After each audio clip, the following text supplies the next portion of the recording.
Você já parou para pensar que uma decisão tomada do outro lado do oceano, por causa de um imperador francês, mudou o Brasil para sempre? Pois é, no início do século XIX, o Brasil era só uma colônia distante de Portugal. Nossas cidades, como Salvador, Recife e o Rio de Janeiro, tinham ruas de terra, poucos serviços e uma economia que dependia totalmente da agricultura e da mão de obra escravizada. Éramos um gigante adormecido, mas lá na Europa, o cenário era de guerra. Napoleão Bonaparte estava dominando o continente e impôs um bloqueio comercial contra a Inglaterra. Portugal, que era aliado histórico dos ingleses, ficou numa encruzilhada.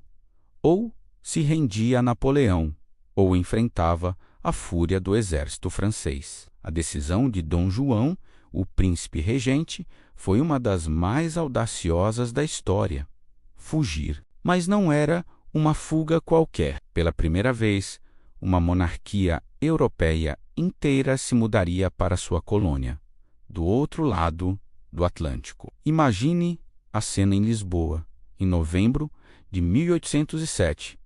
Um verdadeiro caos. Mais de 10.000 pessoas, entre nobres, ministros e militares, embarcando às pressas em navios lotados, fugindo com o que podiam carregar. O povo português, deixado para trás, assistia a tudo com uma mistura de raiva e tristeza. A travessia do oceano foi um pesadelo.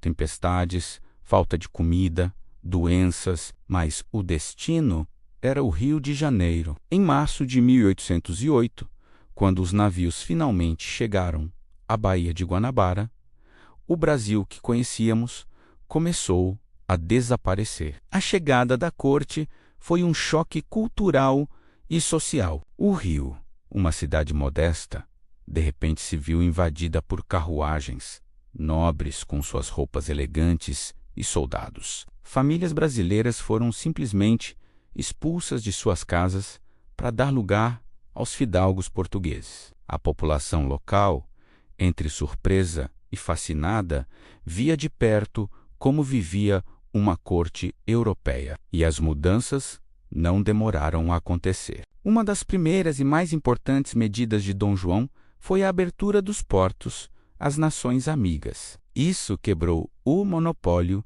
que Portugal tinha sobre o nosso comércio. De repente, o Brasil podia negociar diretamente com outros países, principalmente a Inglaterra. Produtos que antes demoravam meses para chegar, passando por Portugal, agora desembarcavam diretamente aqui. Nosso comércio explodiu. Mas não foi só a economia que mudou. A presença da família real trouxe uma onda de modernização sem precedentes. Foram criados o Banco do Brasil, a imprensa régia, que permitiu a publicação dos primeiros jornais do país, e a Biblioteca Real, com milhares de livros trazidos da Europa. Surgiram também o Jardim Botânico e as primeiras escolas de medicina no Rio e em Salvador. O Brasil, pela primeira vez, começava a respirar os ares da modernidade e das ideias iluministas que circulavam na Europa. O Rio de Janeiro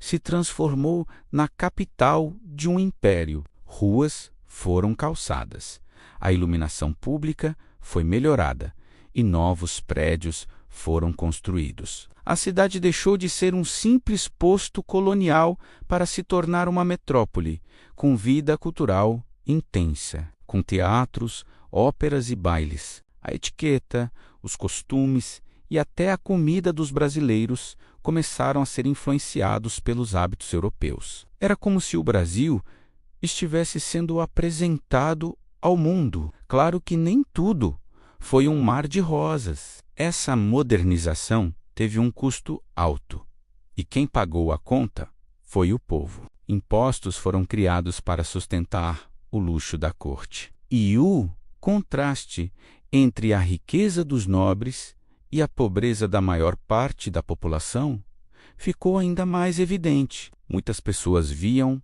a presença da família real com desconfiança, como uma ocupação disfarçada. Apesar dos problemas, o impacto foi definitivo. Em 1815, Dom João elevou o Brasil à condição de Reino Unido, a Portugal e Algarves. Isso significava que não éramos mais uma simples colônia, mas parte integrante do Império, em pé de igualdade com Portugal. Esse foi um passo fundamental que plantou a semente da independência. A vinda da corte também trouxe para cá o debate político que acontecia na Europa. As pessoas começaram a discutir sobre direitos, liberdade e o futuro do Brasil como nação. A permanência da realeza também mudou nossos costumes. O teatro se popularizou, a música clássica europeia ganhou espaço e novos hábitos foram introduzidos na sociedade. O Rio de Janeiro se tornou um centro de cultura e poder, se aproximando cada vez mais do estilo de vida das grandes capitais europeias. O Brasil começava a desenvolver uma identidade própria. Em 1821, a situação em Portugal ficou insustentável. Uma revolução liberal exigiu o retorno do rei, e Dom João VI se viu obrigado a voltar para Lisboa. Mas ele não foi sozinho. Ele deixou aqui seu filho, Dom Pedro, como príncipe regente. A famosa frase que ele teria dito ao filho: Pedro, se o Brasil se separar, antes seja para ti que me hás de respeitar, do que para algum desses aventureiros, mostra que ele já previa o que estava por vir. E não demorou muito. Poucos meses depois, em 7 de setembro de 1822, foi esse mesmo Dom Pedro quem proclamou a independência do Brasil, consolidando um processo que começou lá em 1808. A fuga desesperada de uma família real por causa de Napoleão acabou acelerando a história e dando origem a uma nova nação. O que começou como uma estratégia de sobrevivência da coroa portuguesa se tornou o catalisador para a modernização de uma colônia e o nascimento de um país independente. A chegada da família real não foi só uma mudança de endereço da realeza. Foi o evento que despertou o Brasil. Ganhamos instituições, comércio livre, uma identidade cultural mais complexa e, o mais importante, a consciência de que podíamos ser uma nação. Então, da próxima vez que você pensar na história do Brasil, lembre-se que um dos capítulos mais importantes foi escrito por causa de uma guerra na Europa e uma viagem de navio. Aquele caos em Lisboa e a chegada da corte ao Rio de Janeiro